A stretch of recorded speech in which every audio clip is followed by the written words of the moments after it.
જાહેર કરવામાં આવ્યું છે, શું કહેશો? રાજકોટનું પીડીયુ સિવિલ હોસ્પિટલ સૌરાષ્ટ્ર અને કચ્છનું સૌથી મોટી હોસ્પિટલ છે, એટલે કોઈ પણ આરોગ્ય વિષયક કામગીરી કરવાનું હોય તો આની જિમ્મેવારી સૌથી વધારે આવી જાય. જ્યાં સુધી આ અત્યારે હીટ વેવની વાત છે અને યલો ઝોન જે જાહેર કરવામાં આવ્યું છે, આ માટે પૂર્વ તૈયારી રાજકોટ સિવિલ હોસ્પિટલ કરી લીધું છે. આ માટે અલગથી 25 બેડનું PMSSY બિલ્ડિંગમાં બધી વ્યવસ્થા સાથે આમાં ડૉક્ટરથી લઈને paramedical staff, nursing staff, class 4 બધા રાખી દીધું છે. પણ સૌથી સારા સમાચાર આજ દિન સુધી એવી છે કે એક પણ દર્દી આમાં દાખલ નથી. જે દર્દી આવે છે OPD વેસ્ટ આવે છે, પણ એઝ સચ હીટ વેવનું કેસ હોય એવું પણ દર્દી આવતું નથી. બીજા સિમ્ટમ લઈને આવે છે તો પણ આપણા સાવચેતીની ભાગરૂપે આ જે પીડીયુ સિવિલ હોસ્પિટલ છે આ સંપૂર્ણ રીતે તૈયાર છે.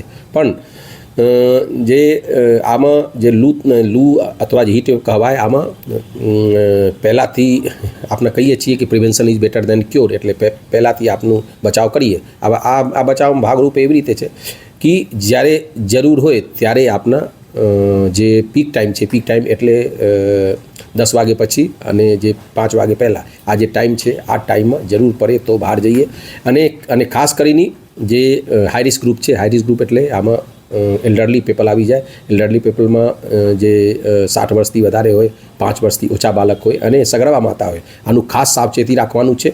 અને જરૂર પડે તો બહાર જવાનું, ફૂલ સ્લીવનું કપડું પહેરવાનું હોય, કોટન કપડું પહેરવાનું હોય. અને જે છે આપનું જે જ્યારે એવું લાગે કે થોડું અનઇઝી ફીલ થાય અથવા શરીર ગરમ લાગે તો જ્યાં ઠંડો હોય ત્યાં બેસી જવાનું. અને કોઈ પણ પરિસ્થિતિમાં પોતાની રીતે કોઈ પણ દવાનું ઇસ્તેમાલ કરવાનું નથી. પીડીયુ સિવિલ હોસ્પિટલ તૈયાર છે, એટલે એકવાર ડૉક્ટરને બતાવીને દવા લેવાનું હોય. અને ગભરાવાની તો સાવ નથી. અને ખાસ કરીને એવું કહું છું કે આ કોઈ જે કોલ્ડ ડ્રિંક્સ કહેવાય, આ કોલ્ડ ડ્રિંક્સ જે હોય, આ જે આપણું કહેવાય બહારનું, આ ક્યારે લેવાનું નહીં. લીંબુ પાણી અથવા સીધું પાણી અને આમાં થોડું મીઠું નાખી દો, થોડું એટલે ORS જેવી થઈ જાય બધું. એટલે આ લો અને થોડું પ્રિવેન્શન રાખો તો ક્યારેય આપનું કોઈ પણ પરિસ્થિતિમાં ગભરાવાની જરૂર નથી. સર, તમે જે ઠંડા પીણાનું કીધું લોકો પીતા, તે લોકો માટે અત્યારે કેટલું નુકસાનકારક હોઈ શકે છે?